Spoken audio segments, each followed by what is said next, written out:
आज आम पढ़ा गधे का भेजा। ताले सबू खोपड़ी रे भेजा रही तुम मानक खोपड़ी रे भेजा थी। ताले आज पढ़ गधर खोपड़ी रे जो भेजा रही अर्थात गधर मस्तिष्क। ताहले किसी वन में एक शेर रहता था। कौन सी गोटे बन रे बाघटीए रहूला। वह बूढ़ा हो गया था। से बूढ़ा हो जाइथिला। उसके दांत कमजोर हो गए थे। तार दांत सब दुर्बल हो जाइथिला।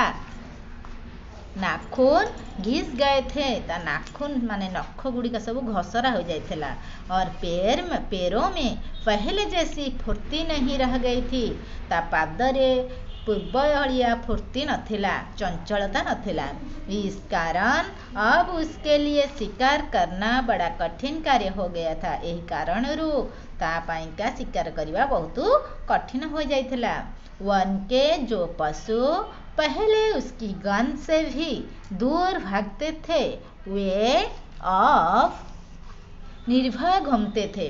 ताहले बनर जो पशु प्रथमे तार गंधरे ताठार दूर को पलाउथिले डरिकी, वर्तमान निर्भय अर्थात भय नहीं, बिना भय से तार चारिपटे घूरुचंती। और वह भूखा बैठा उन्हें देखा करता था एवं वर्तमान से भोकरे बसिकी तांको देखुची। से मध्य तांको आ शिकार करि पारुनी। भूखा रहते रहते वो बहुत दुबला और कमजोर हो गया था। भोकरे रही रही से बहुत दुर्बल आउ एवं कमजोर हो जाइथिला, शक्तिहीन हो जाइथिला। एक दिन वह अपनी गुम्फा के बाहर धूप में बैठा था। दिने से तार गुम्फार बाहरे धूप माने खरारे बसी थिला। तभी एक सियार घूमता घामता उधर से निकला।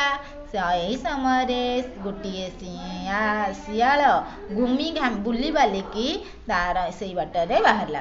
शेर को देखकर वह खड़ा हो गया और बोला, सिंह को जो बाघ को देखिए कि से ठिया हो गला एवं कहिला, किस चिंता में बैठे हैं महाराज? को चिंता रे महाराज बसी? आप कुशल से तो हैं, आपण कुशल अछंती। कई दिनों से आपको वन में शिकार करते नहीं देखा तो हम सबको चिंता होने लगी थी। केते दिन है आपन को शिकार करिवार देखिनी तो तेणु आम समस्त को चिंता लगी रही। वास्तव में उसे अपनी चिंता थी। प्रकृत से महाराजर चिंता नथिला, ताको निजर चिंता थिला। सियार स्वयं शिकार नहीं कर पाते हैं। सियाल माने निजे शिकार करि पारंती नहीं। वे अन्य पशुओं की झुटन खाकर जीते हैं। से अन्य पशुर झुटन माने ऐंठा खाई बंची थांती। शेर ने कहा, तुम हमारे पुरान सेवक हो। शेर कहिला, तुम्हें आमर पुराना सेवक। तुमसे क्या छिपाना, तुमको कौन लुचेबी? बात यह है भाई कि मैं आज अब बूढ़ा हो गया हूँ। मैं वर्तमान बूढ़ा ही गलिणी। मुझसे इतनी शक्ति नहीं रह गई है झपट कर शिकार को दबचो सकू। ताले से कहूँ जे मो देहरे आ एते शक्ति नहीं जे मु झटकिना शिकार को जाइकी दबेई देवी माने माड़ी बसिबी। सियार स्वयं भी बूढ़ा हो चला था। सियार मध्य निजे बूढ़ा हो जाइथिला। उसने सहानुभूति दिखाते हुए कहा, बाघ को सहानुभूति देखा चाहिए कहिला, आप सत्य कहते महाराज, बुढ़ापा बहुत बुरा होता है। आपण सत कहते महाराज, बुढ़ापा अर्थात वार्धक्य बहुत खराब। यह ऐसा रोग है जिसका कोई उपाय ही नहीं है। एटा एमितिया रोग जो कि कौनसी जार की किसी उपाय नहीं। हे शेर ने कहा, एक उपाय है। शेर बाघ कहला, हाँ अच्छी गोटे उपाय अच्छी, परंतु वह अब मेरे बस का नहीं। किंतु वर्तमान या मो अख्तियार रे नहीं। सियार बोला, तो मुझे बताइए महाराज, मैं करूँगा। सियार कहला, मते कुह मु करिबे। जीवन भर आपका छोड़ा हुआ खाया मैं आपके छोड़ा खाया है। मु आपण जीवन जाक आपणकर छाड़ी जाइतिबा खाद्य खाइची आउ आपणक पाइंका आपके लिए प्राण भी दे सकता हूँ। आपणक पाई प्राण भी दे परिबी। वो सोच रहा था कि यदि बुढ़ापा दूर करने की उपाय था पता चल जाए तो मैं भी अपना दूर कर सकता। एमती कहिकी से शियाल भाबुथला जे जदि बार्धक्य को दूर करिया पाई उपाय अछि ताहले मो निजर बार्धक्य को आग दूर करिबी। शेर ने कहा, मुझे तुम्हारा प्राण नहीं, केवल एक गधे का भेजा चाहिए। सिंह कहिला ए बाघ कहिला, मते तुमर प्राण दरकार नहीं, मते केवल गोटिए गधर मस्तिष्क दरकार। मेरी नानी कहा करती थी कि गधे का भेजा खाने से जवानी की ताकत लौट आती है।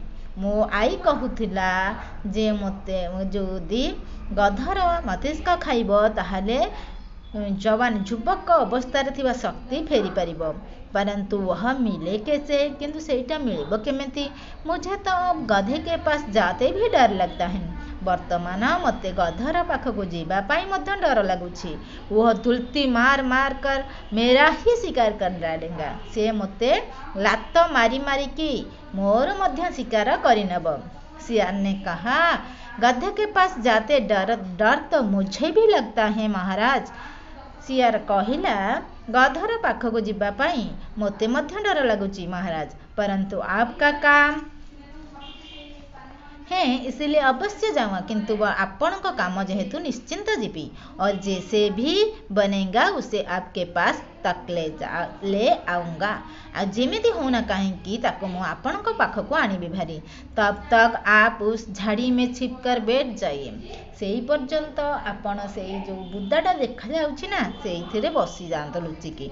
जब गधा पास आए तो मार लीजिएगा, जदि गधा पाखक आसीबो ताहले मारी नेबे। मातरम ताहले आमे गधे का बेजार काली अधे पढ़ितले, आज किछि पढ़ी नबा। ताहले हमरो एठू पढ़िबा। शेर प्रसन्न होकर झाड़ी में जा छिपा। शेर बाघ खुशी होई कि बुदारे जाइकी लुचिया को लगला और सियार गधे की खोज में चल पड़ा। आउ सियार कौन कला ना गधा को खोजिबा पाइंका चलिला। खोजते खोजते उसे नदी के किनार एक गधा दिखाई दिया। खोजी खोजी ताको गधा गोटे किनार माने हूँ कूल पाखरे गधा देखा पड़िला। उसका मालिक धोबी पास ही नदी में कपड़े धो रहा था।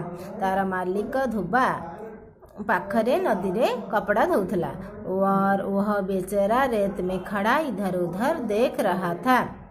और वह अर्थात गधा बेचारा गधा रेत माने बाली रे ठिया है कि आड़े सियाड़े देखुला। सियार उसकी ओर बढ़ा। सियाल ताड़ को बढ़िला, परंतु दुलती की डर से अधिक पास नहीं गया, किंतु लातर भय रे अधिक पाख को गला नहीं। दूर से ही बोला, कहो भाई सब कुशल मंगल तो है। कुह भाई सब कुशल मंगल किए। इधर कुछ दुबले हो गए लगते हो। देखा जाउछि टिके दुर्बल हो गलानी। गधे ने कहा, क्या करूं भाई, मेहनत पूरी करनी पड़ती है। गधा सियाळर कथा सुनिकी कहूची, कोकी सियाळ कहूची, ताहले कौन करिबा भाई, बहुत काम करिया को पड़ुची और खाने को आधा पेट भी नहीं मिलता, किंतु खाइबा को आधा पेट भी मिलुने। इस समय भी भूख से व्याकुल हूँ। इस समय मु भोकरे पूरा व्याकुल, परंतु आसपास कहीं घास का एक तिनका भी नहीं दिखाई पड़ रहा है, किंतु आख पाखे घास भी टिके हेले दिखाई जाऊ नहीं। ऐसे में कौन मोटा हो सकता है? ए बड़ी परिस्थिति रे किए मोटा हब? सियार बोला, हाँ यहाँ तो नहीं है, परंतु जहाँ मैं रहता हूँ वहाँ चारों ओर घास ही घास है। साल सियाल कहूची, एठारे तो नहीं, किंतु मु जोठारे रहूची सेठारे चारिआडे केवल घास ही घास।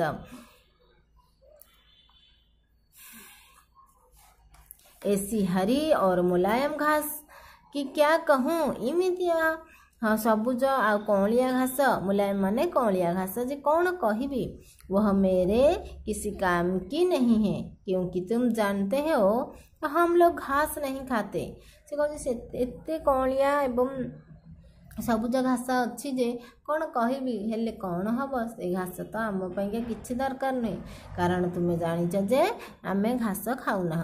तुम चाह तो मेरे साथ चले तुम्हें दिखा दूँ ताल तुम्हें जब चाहिए मो साथ चलो जब मुझे तुमको दिखे देवी। गधे ने अपने मालिक की ओर देखकर कहा चलना तो चाहता हूँ परंतु डर लगता है वहाँ ऐसी धुनाई करता है कि पूछो मत। गध कहूची चलिया तो चाहूँगी किंतु डर लगुच। मालिक एमती भाव में धुनाई माने कौन माड़ मारुची जे पचारनी। सियार बोला उसे पता ही भी नहीं चलेगा। सियाल कहूची ताकू जना भी पड़िबो नहीं मेरा घर पास ही है मो घर पाखरे अधिक देर नहीं लगेंगी चलना चाहते हो तो चलो ताले मो घर पाखरे डेरी हेबनी यदि चलवा को चाहूच ताहले चलो। गधा सचमुच भूख में बहुत व्याकुल था। गधा सत सतिका भूखरे बहुत व्याकुल था। वह तैयार हो गया और मालिक की आंख बचाकर सियार के साथ चल दिया एवं मालिक आँख बचाकर माने आखिर लुचिकी आकार आखिर लुचिकी से न देखी पारे सेमती लुचिकी से सियाल साथ पलैला।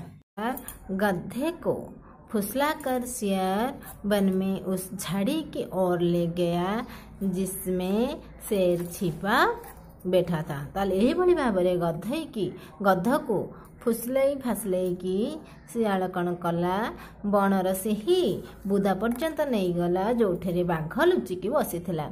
वहाँ सचमुच चारों ओर घास ही घास थी। सेठारे सतरे खाली चारिआड़े घास ही घास थिला। गधा प्रसन्न हो गया और जल्दी जल्दी चरने लगा। गधा पूरा पूरी खुशी हो गला एवं जल्दी जल्दी चरिया को लगिला। चरते चरते जब वह झाड़ी के बहुत निकट पहुंच गया तो शेर ने निकलकर उसे मार डाला। चरी चरी से जिते बड़े झाड़ी बुदार पाखरे पहुंची गला सेते बड़े बाघ बाहरी पड़ा और ताको मारिदेला। वह न दुलती चला सका न भाग पाया। से न लात मारी पाइला न दौड़ी जाई पारिला। गधे को मारने के बाद शेर उसका भेजा खोजने लगा। गध को मारिबा परे बाघ तार मस्तिष्क खोजिया को लगला। भेजा बड़जा को मस्तिष्क कहते परंतु सियार अपनी घात में था किंतु सियार ता योजना अनुसार थिला। भेजा वह स्वयं खाना चाहता था। से गधर भेजा को खाइया पाई चाहूला। उसने चिल्लाकर कहा अभी नहीं महाराज अभी नहीं। से बड़ पार्टी रे चित्कार करिकी कहला वर्तमान नुहे महाराज वर्तमान नुहे सारा किया धारा बेकार हो जाए सब कार्यक्रम बेकार हो जीव। क्यों क्या हुआ शेर ने पूछा। बाघ पचारा कौन कौन हला कहीं। सियार ने उत्तर दिया बात यह है महाराज कि मेरी समझ में आपको इसका भेजा स्नान करने के बाद ही खाना चाहिए। से कहला मोर विचार रे आपण को ताहार मस्तिष्क को गाधोई पाधोई की खाइबा कथा अन्यथा लाभ नहीं करेगा नचेत लाभ हेब नहीं। क्या आपने आज स्नान किया है? क्या आपण आज गाधोई छंदी की? शेर बोला मेरी नानी ने तो कभी ऐसा कुछ नहीं कहा। शेर कहला मो आई तो कहीं ये भली कही नथिला। फिर भी तुम कह रहे हो तो सही जथा भी तुम्हें यदि कहूच ठीक अच्छी। मैं अभी नदी में डुबकी लगाकर आता हूँ। मैं वर्तमान नदी रे बुड़ पकई आसूची। अब तक इसकी रखवाली तुम्हें करनी होगी। देखना कोई जानवर पास न भटकने पाए। तब तक से ही पर्यंत तुमको यार रखवाली रखा दायित्व तुमर। जेमिति कि कोई पशु या पाखे जाए जीवासीबा बुली भी न पारते। यह कहकर शेर स्नान करने नदी की ओर चला गया। यह कही कि बाघ नदी आड़ को गाधोइबा पलैला। इधर शेर की बन आई उस अवसर का लाभ उठाया और गधे का भेजा निकालकर स्वयं खा लिया। यही समय रे यार मनमानी चलला। ये कौन कला यही सुजोग को लाभ उठेला। सी कौन कला गधर भेजा को बाहरी करदेला एवं निजे खाईनेला। नदी से लौटकर सेल ने फिर गधे की खोपड़ी में भेजा खोजना आरंभ किया। नदी रू फेरी की बाघ गधर खोपड़ी रू मस्तिष्क को मुंडर खोजिला, पूरा भेजा खोजिला, परंतु उसे भेसियार के पेट में पहुंच चुका था। उसे कहाँ मिलता, किंतु भेजा तो सियार पेट में पहुंची सारा। आपको कौटी मिल वह बड़बाया, इसका भेजा ही नहीं रहा है। सी पूरा गुणगुणी है कि बड़बड़े की कहूची यार तो कहीं मस्तिष्क नहीं था भी। से मन सियार ने मुस्कुरा कर पूछा। सियार टिके हसिकी पचारुची, टिके स्मित हसिया टिके हसिकी पचारुची थिला कि उसे मुस्कुराते देखकर शेर को संदेह हुआ। तारा हंस देखी कि शेर को संदेह होला। वह गरज कर बोला, भेजा हर खोपड़ी में होता है मौत, बता सकता कहाँ गया, तूने खा लिया क्या? सिंह बाघ कौन है गर्जन करके कहला, भेजा सब खोपड़ी रे थाए मूर्ख, आ कह यार कुआड़े गला, तू कौन खाई नहीं छु? सियार पहले ही दूर जाकर खड़ा हो गया था। सियाल प्रथम ही दूर जाके ठिया होता। वही से बोला, उसकी खोपड़ी में नहीं होगा महाराज, यदि होता तो क्या यहाँ इसी प्रकार बिना सोचे समझे मरने के लिए मेरे साथ बन चला था। से कहूँ या सियाल कहूँ या मुंडे रे भेजा नथिला, जदि था ये बिना भाभी चिंती की मो साथी आसी था और आप समझ रहे हैं कि मैंने खा लिया होगा और आपण भावुंट जे मु खाई नेबी। हे भगवान, कैसा समय आ गया है। यह कहता हुआ वह वहां से भाग गया। एमती कही केमती हे भगवान केमती समय आसला, यह कहीकि से सेठारू दौड़िया को लगिला। ताले शब्दार्थ देछि निर्भयर बिना डरे, बिना डर व्याकुल परेशान, कुशल खेरियात, भल स्नान नहना गाधेबा, सहानुभूति हमदर्दी, अन्यथा नहीं तो धुनाई पिटाई अवसर मौका। ताल तुम्हें माने ये शब्दार्थ गुड़िक पढ़ी नब एवं ये विषयटी को भल भाव पढ़ी नब। आम गत काली यार क्वेश्चन आंसर करवा। पिला माने आज पाठ एतिकी थाओ, अन्य अवशिष्टांश आ गोटे वीडियो रे पढ़ाबो। जदि तुमको ये वीडियोटी भल लागिला तेबे लाइक करिवो, शेयर करिवो, आ जदि सब्सक्राइब करना तेबे सब्सक्राइब करियो। चला ध्यान करिया।